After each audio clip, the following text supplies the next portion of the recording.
انا بتاع الاقامات الحره في الامارات بقالي 5 سنين. هدي لك خبره الاتش ار والاقامات الحره في ال5 سنين، وهفهمك اصلا يعني ايه اقامه حره. باختصار شديد، مفيش حاجه بتتباع او مفيش حاجه رسميه من الحكومه اسمها اقامه حره.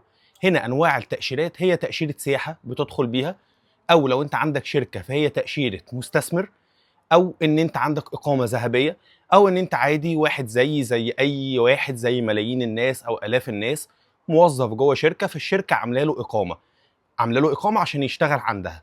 بس كده.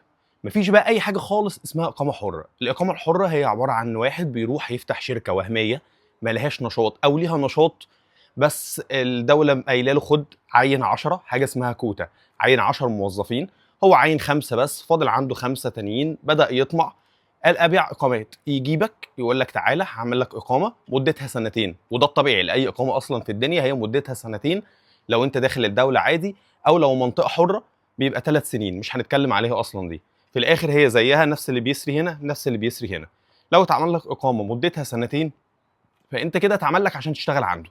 هو بقى بيقول لك انا هعملها لك واقعد بيها وروح واستخدمها واشتغل في اي حته تانية، دي هتدي لك مميزات دي كذا، وهياخد منك مش اقل من 7 8000. واعرف ناس كتير دفعت فوق ال 10 وال 15000 درهم عشان يعرف يطلع اقامه حره. بالنسبه له بقى يقول لك دي كويسه، دي فيها مميزات، مفيش الكلام ده كله.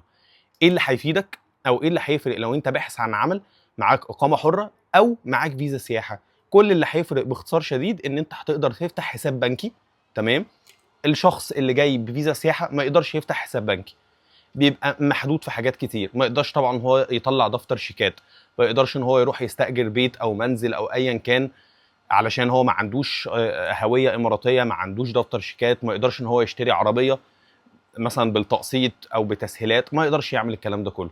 طيب هيبقى انت ايه اللي يفرقك عنه؟ هتفتح حساب بنكي. هل انت جاي اصلا تدور على شغل ومعاك بقى مثلا 200 300 الف ولازم تفتح حساب بنكي وعايز تحطهم فيه؟ اكيد ما اعتقدش ده. طيب فانت جاي تدور على شغل، الفيزا مدتها شهرين، دور الشهرين ما لقيتش اتوكل على الله، لان هو مش بالعافيه. انا بلاقي ناس كتير جدا بتبعت لي في الانبوكس، اقسم بالله بيقولوا لي احنا بقالنا سنه وسنه ونص قاعدين بندور على شغل ومش لاقيين ياكلوا، قاعدين في الشارع. حبيبي انت ليه عامل كده في نفسك؟ طب انت استفدت ايه بالاقامه؟ صرفت كل اللي معاك على الاقامه الحره، ملهاش اي لازمه.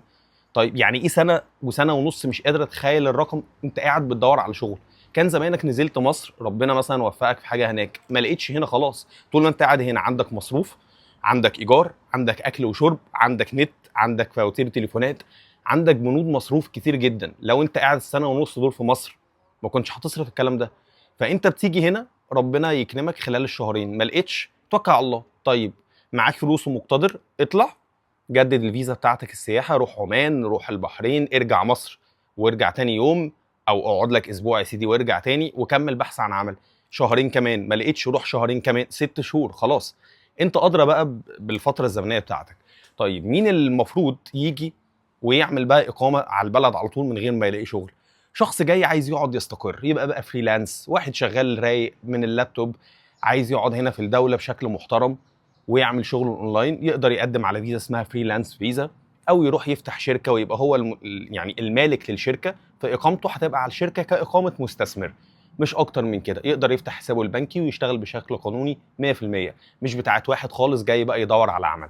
فكده عرفنا ان مفيش حاجه اسمها اقامه حره، وكفايه نصب على الناس، واتقوا ربنا في نفسكم. انا مش هقول لكم اكتر من كده. طبعا بالتوفيق لكل الناس.